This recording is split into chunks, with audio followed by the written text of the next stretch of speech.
Agora nós vamos falar a respeito de um filósofo que é um charme. Os poetas gostam muito de usá-lo, né? A poesia assume muita característica da doutrina desse filósofo, que é o Heráclito. O Heráclito da cidade de Éfeso, que nasceu em 540 e morreu em 470 a.C. O Heráclito ele propõe como arqué a harmonia dos contrários, que é estranho, né, falar, né? Meio paradoxal dizer harmonia dos contrários, porque se é contrário, você imagina uma força contra a outra, né, uma situação inversa da outra, em que uma anula a outra. E como é que isso pode ser harmonioso? Como é o caso do processo vida e morte, né? Claro, escuro e assim por diante. Isso existe muito em poesia. A poesia trabalha com a questão da contradição, né? E é por isso que a poesia é bonita. Quando ela consegue trabalhar esses pares de opostos, é que ela se torna bonita. O Mário Quintana, por exemplo, um poeta gaúcho, costumava dizer que o Heráclito já tinha dito tudo o que ele gostaria de escrever. E o próprio Quintana é contraditório. Ele dizia assim: eu sou diverso, fiel a mim mesmo. Falando assim, como a Cecília diz, eu sou alegre, eu sou triste. E isso é contraditório. Isso só na poesia praticamente impera. Bom, ele propõe então que a arqué é a harmonia dos contrários. E o elemento que confere essa mudança total é o fogo. O Heráclito diz que neste mundo, aqui no mundo, o que existe de fato é a mudança. É a impermanência das coisas, sendo o que são. As coisas, essencialmente, elas mudam. Nada, nenhum ser permanece sendo o mesmo o tempo todo. O que há de verdade é a mudança. Então, e ele prega a doutrina do eterno fluxo. Em grego, uma frasezinha constituída de duas palavras: panta rei. Ou seja, tudo corre, tudo caminha, tudo flui, tudo se move, diz ele, panta rei. Tudo escorre, nada permanece imóvel e fixo, tudo muda e se transmuta sem exceção. Então, as coisas, todos os seres são tangidos pela mudança. Então, por isso que a filosofia dele é um charme, porque ele nos faz olhar para o mundo, para as coisas, e a gente percebe de fato que há um movimento, há mudança, sobretudo com o tempo. Não se pode descer duas vezes o mesmo rio, e não se pode tocar duas vezes numa substância mortal no mesmo estado, pois, por causa da impetuosidade e da velocidade da mudança, ela se dispersa e se reúne, vem e vai. Nós descemos e não descemos pelo mesmo rio. Nós mesmos somos e não somos. Então, é por isso que é charmosa a ideia dele. O que ele está dizendo aqui é que, ontologicamente, o ser é ser e não ser simultaneamente. Então, dentro do ser também tem o não ser, o seu contrário. E isso é que dá vivacidade ao mundo, mudança ao mundo. Se a gente olhar só para as coisas naturais de fato, é isso que vai acontecer, é isso que a gente verifica. Essa doutrina de Heráclito, ela foi assumida numa canção do Lulu Santos e do Nelson Motta, com letra do Nelson Motta. Uma canção que eles deram o título de Como uma Onda, ou então um subtítulo chamado Zen surfismo. A metade da letra é a doutrina de Heráclito, colocada em versos. Né? Nada do que foi será de novo do jeito que já foi um dia. Tudo passa, tudo sempre passará. A vida vem em ondas como um mar, num indo e vindo infinito. Tudo que se vê não é igual ao que a gente viu há um segundo. Tudo muda o tempo todo no mundo. Essa é a primeira parte da canção. E é a doutrina de Heráclito expressamente.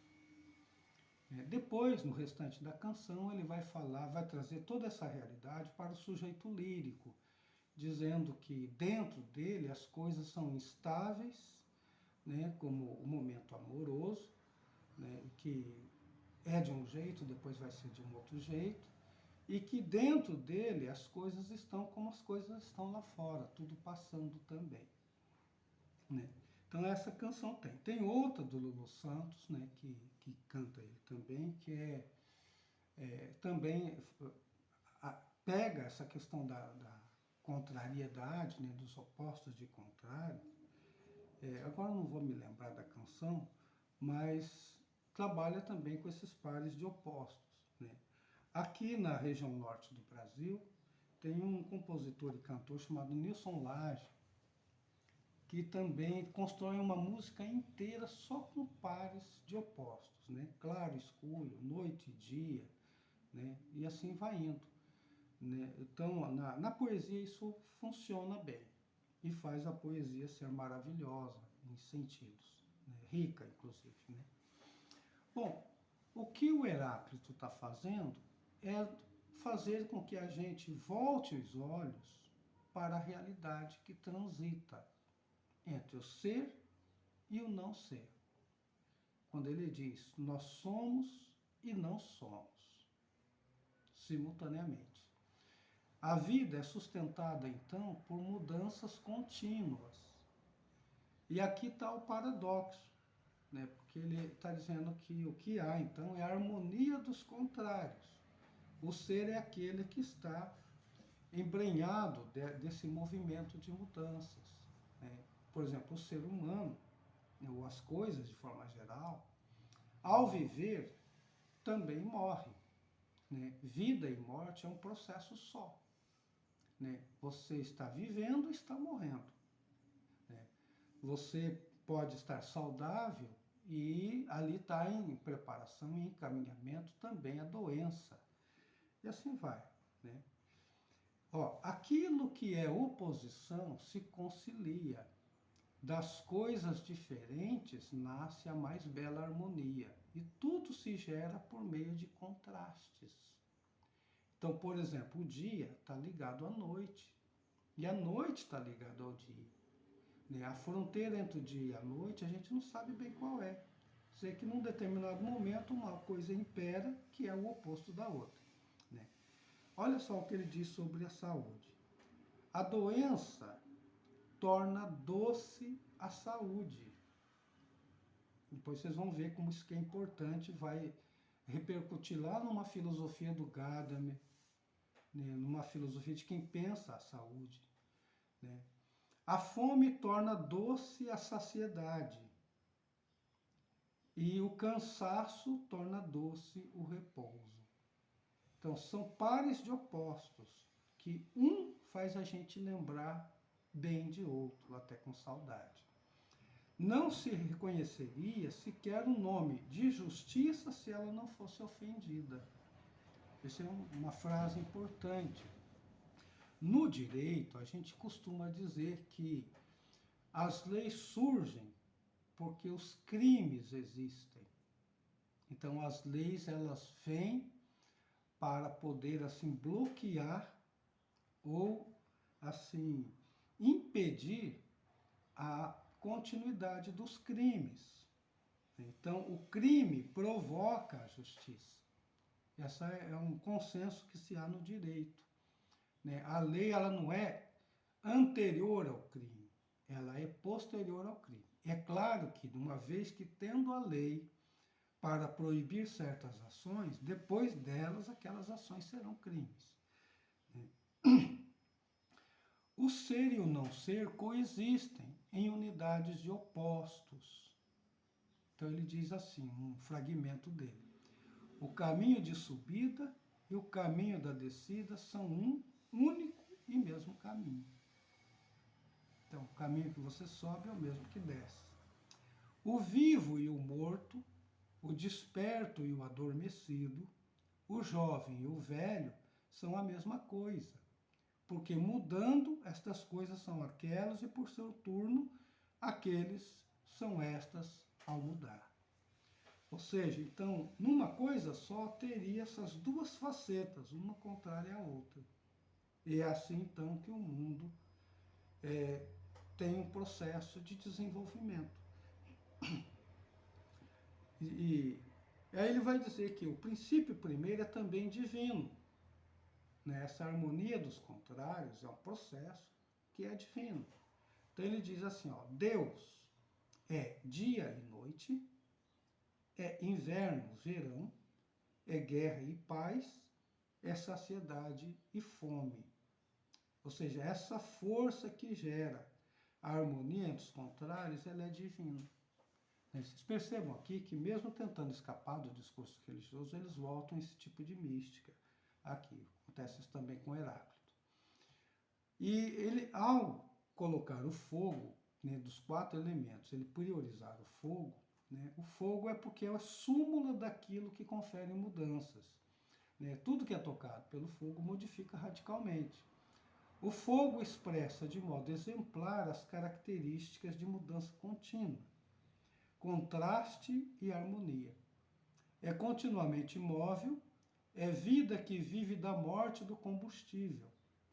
É a contínua transformação do combustível em cinza, fumaça e vapores, é perene necessidade e saciedade.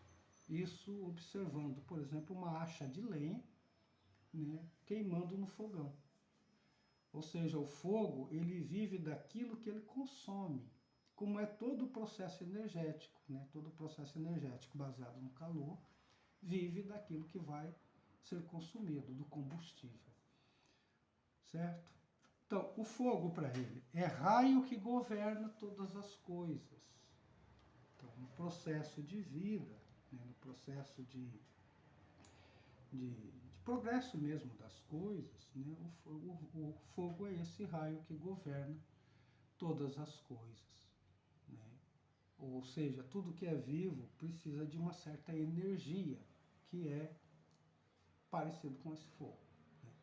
No contexto grego, o governo de tudo é a razão, a inteligência, o logos. Portanto, o fogo aqui é algo lógico, é algo que tem inerente a ele um logos. Né? A inteligência associada a um princípio natural e divino. Ele tem esse condão né, de fazer isso. Então, esse fogo que atua é um fogo, é a inteligência própria. Né? Ele coloca assim. Bom, e assim, outros pensamentos dele, por exemplo, conhecer. Conhecer é buscar a verdade. E o que é a verdade para ele? A verdade é captar para além dos sentidos a inteligência que governa todas as coisas. Então ele pede para a gente olhar o mundo e naquilo que parece assim muito evidente no mundo, muito aparente no mundo, a gente perceber que ali tem uma força, né, que é a harmonia dos contrários, que vai gerando as mudanças. Então a gente teria que olhar para além dessas aparências. Né? E a outra coisa, que é um problema sério que o Heráclito nos traz, é que o conhecimento mesmo, como a gente concebe, ele é impossível. Complica um pouco a nossa vida. Porque o conhecimento é difícil. Porque se os seres estão se modificando o tempo todo, e quem conhece também está nesse processo de mudança, o conhecimento praticamente é impossível. O que a gente vai ter das coisas é um insight. né, vai captar assim o frêmito das coisas, né, que apresenta de um jeito e depois desaparece, já é outra coisa. E ele tem um aforismo, né, um fragmento, um verso, que diz assim: a natureza ama esconder-se. Ou seja, a natureza é misteriosa, ela faz questão de ser misteriosa e não se dá a conhecer de forma alguma. O que você pode perceber dela é um átimo dela, mas não ela toda, ela não se deixa pegar. E isso que ele está falando ainda prevalece. Né? Na física quântica, por exemplo, quando estudaram os elétrons, né, até hoje nenhum cientista conseguiu estudar um elétron em estado de repouso, porque ao mexer na estrutura atômica, os elétrons assumem o comportamento do pesquisador. Então, eles nunca vão estar assim desavisados de quem está burilando ali. Então, nesse sentido, o Heráclito tem razão. A natureza ama esconder-se. Outra coisa que o Heráclito faz é falar da alma humana. Para ele, a alma humana é fogo, não o ar do Anaxímenes. Né? E é a mais sábia, a alma mais sábia, diz ele, é seca, é o fogo. Brilho seco é a alma mais sábia e melhor. Porque o fogo tem essa possibilidade de secar. Né? O fogo, ele é ateado naquilo que é seco, numa lenha seca. Lenha molhada não queima, né? Só pode fazer fumaça, apenas. Então ele vai dizer que a alma é fogo. Né? E, bom, a outra coisa que ele diz também importante, né, é sobre o pensamento. O pensamento para ele é uma faculdade universal, todo homem tem. Né? Comum a todos é a todos pensar. Comum é a todos pensar.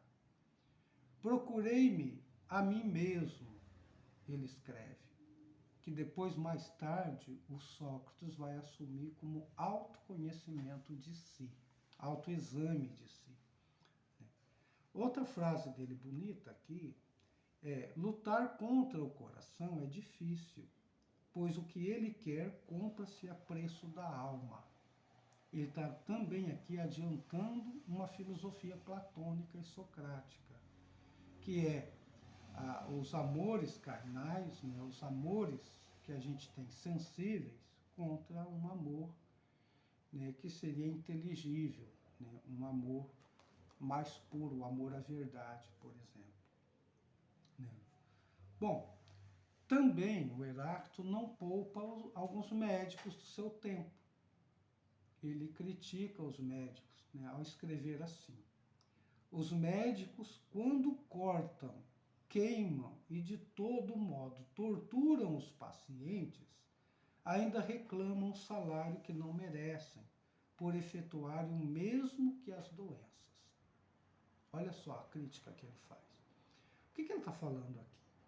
É que na medicina antiga era muito comum a questão da sangria e achar que você poderia cicatrizar uma ferida queimando o lugar da ferida, esquentando uma faca, uma espada, né, deixando ela em ferro e brasa e encostar aquilo numa que a gente chama de cauterização, né, que de fato criava uma casca grande ali, mas depois, quando ela caía, a ferida retornava. Mas eles praticavam isso.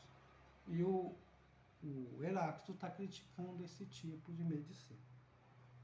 Bom, era isso então do Heráclito, né? Um filósofo importantíssimo que traz para nós sobre a questão do conhecimento. Vocês verão depois que lá no mito da caverna de Platão, o Heráclito é aquele que exatamente que situa o mundo da caverna, o mundo das mudanças. Porque o outro vai ser o Parmênides, que eu vou explicar daqui a pouco.